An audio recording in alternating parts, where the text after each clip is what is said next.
Uhlezi umehle umntwana bese sihleka yena. Umntwana kodwa siyakuhleka nje vele ehlekekile. Hayibo ususile ukuthi udla imali school fees sengane zakho. Hayibo serious? Serious umuntu ophethe isizwe.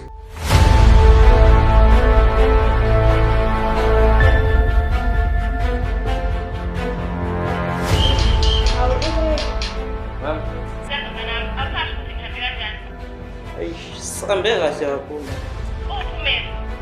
Hawu-olet lam, the olet yeni madoda. Engabe nkosikazi, uqeda ubusuyiphethe kahle imoto engaka. Mina ngicabanga ukuthi sisile phayana. Phela kukho kude kakhulu.